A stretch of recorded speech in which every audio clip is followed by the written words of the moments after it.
sua fé em Jesus ainda vai te causar problemas. E é importante que você esteja pronto para enfrentá-los, de cabeça erguida, de consciência limpa, convicto de quem Jesus é, convicto da sua fé em Cristo, convicto de que Jesus está vivo e disposto a jamais negá-lo, nem no seu coração, nem com as suas palavras, e permanecer firme diante de tudo e de todos, independente das acusações, por mais infundadas que sejam, por mais absurdas que soem. É importante que você esteja pronto para lidar com as acusações, é importante que você esteja disposto a lidar com todos os problemas que crer em Jesus trará para a sua vida. E acredite, esses problemas, essas oposições virão, mas você precisa estar pronto para elas. E isso faz parte do seu testemunho de fé. Jesus espera que eu e você estejamos prontos para testemunhar, inclusive, diante das oposições, diante das perseguições, mantendo a firmeza, a convicção da nossa fé e em todo o tempo, estando firmes em Jesus, o autor, o consumador da nossa fé. Enquanto nós seguimos lendo esses últimos capítulos do livro de Atos, hoje a nossa leitura nos levou para o capítulo 25, nós vamos acompanhando esse julgamento de Paulo, as acusações que são levantadas contra ele, e vai ficando cada vez mais claro, mais nítido, que não havia nenhuma acusação real contra ele. O único problema que eles de fato tinham com Paulo era a fé que ele tinha em Jesus. Todos os problemas de Paulo tinham um nome: Jesus. Era a fé em Jesus que Paulo professava, o fato de que Paulo cria que Jesus estava vivo, de que Jesus era o Filho de Deus, de que Jesus era o Messias, por tanto tempo aguardado, esperado, o Salvador, que veio nos buscar. Essa fé é que trouxe todos esses problemas para Paulo.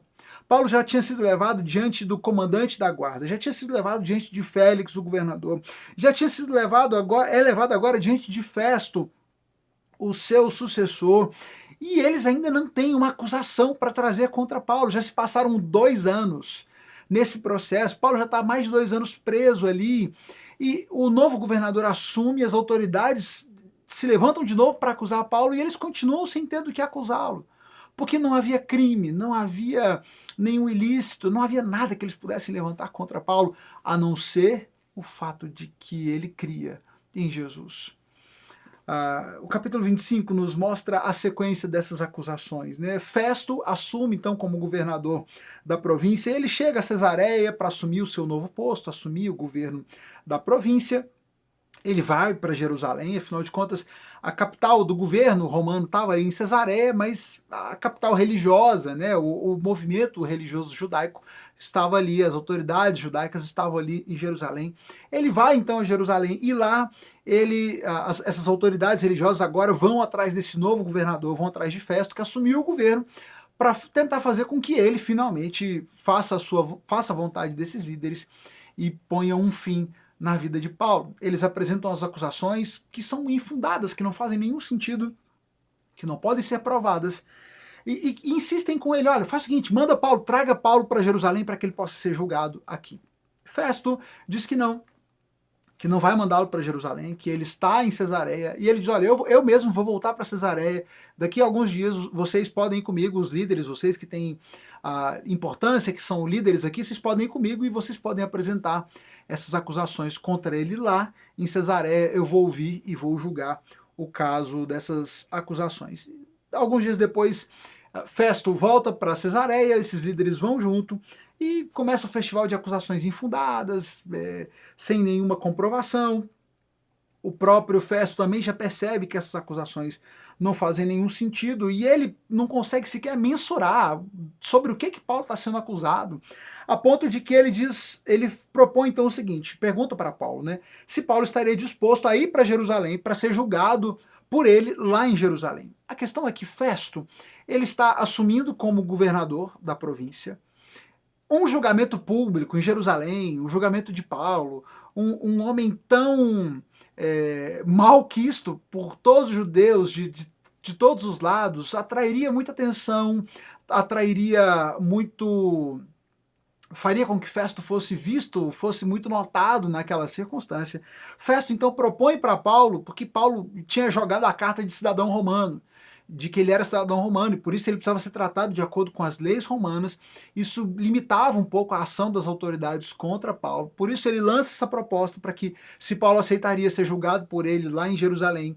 Mas Paulo diz que não, que ele estava num tribunal romano, num tribunal oficial romano, e que ele deveria ser julgado ali mesmo, que ele não seria julgado em Jerusalém.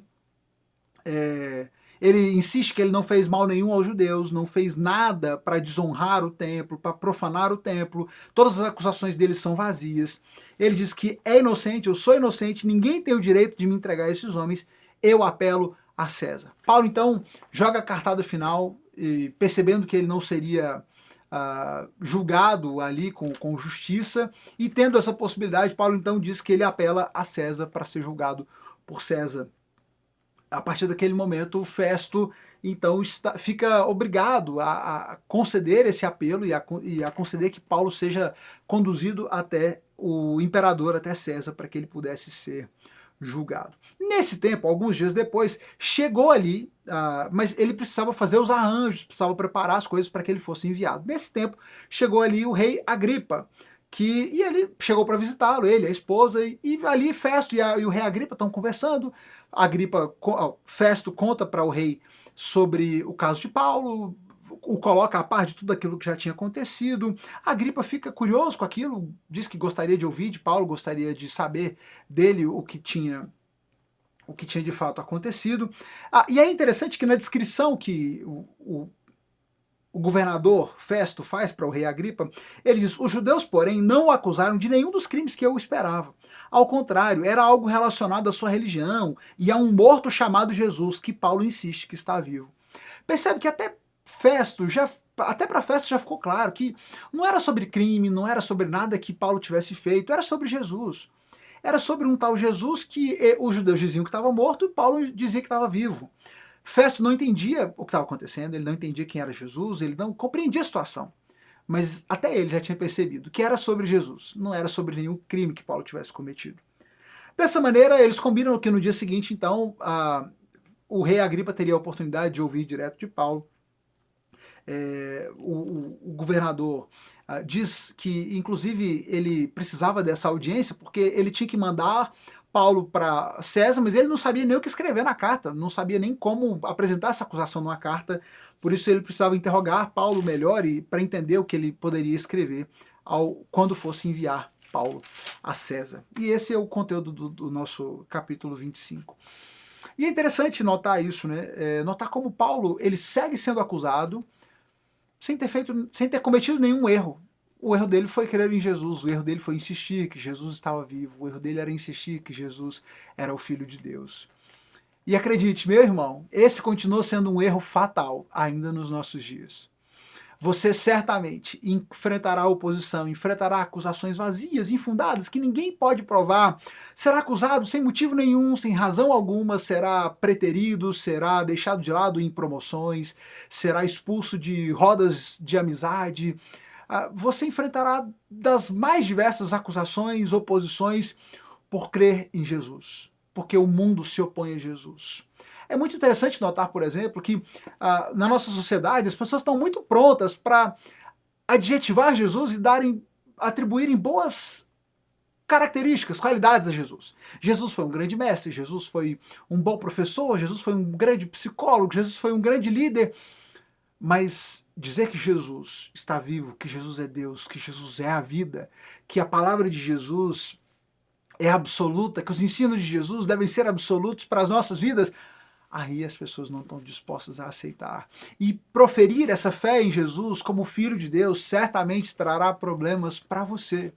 Você deve estar consciente disso e deve estar pronto para enfrentar, seja o que for. Talvez essa oposição vai se manifestar para você no ambiente de trabalho, onde você vai ser deixado de lado por causa da sua fé. O fulano é certinho demais, ele tem esse papo de fé, esse papo de Jesus, ele não vai querer fazer isso. Que seja, irmão. É melhor que você seja deixado de lado porque você crê em Jesus, do que você ser chamado e aceitar o convite para se assentar na roda dos corruptos, na roda dos escarnecedores. Talvez essa oposição vai se manifestar na sua vida na perda de amizades, na perda de relacionamentos. que se afastem de você porque você diz crer em Jesus, porque você diz viver os ensinos de Jesus. Que assim seja. Enfrente as acusações e lide com as consequências dela de cabeça erguida, com a consciência limpa de que você tem sido fiel ao seu Mestre, ao seu Senhor, a Jesus Cristo, o nosso Rei. A oposição virá, sem motivo, sem explicação, sem crime real, só por causa de Jesus. Saiba disso, esteja pronto para isso e enfrente toda e qualquer oposição, convicto de que a única pessoa a quem nós devemos obediência e devoção é o nosso Senhor Jesus Cristo. Estejamos sempre prontos a declarar nele a nossa fé. Compartilhe essa reflexão com alguém, com um amigo que talvez está enfrentando um momento difícil, sendo acusado, sendo preterido em algum círculo, em algum lugar, sofrendo falsas acusações, talvez por causa da sua fé em Jesus. Compartilhe essa mensagem de encorajamento com ele, clica aqui na setinha, manda para um amigo, manda para um familiar que possa ser abençoado por essa reflexão. E volta amanhã, a gente segue lendo. A cada dia um novo capítulo da nossa leitura, a cada capítulo uma nova reflexão, juntos nessa jornada pelo Novo Testamento ao longo desse ano. Deus abençoe você e a sua família.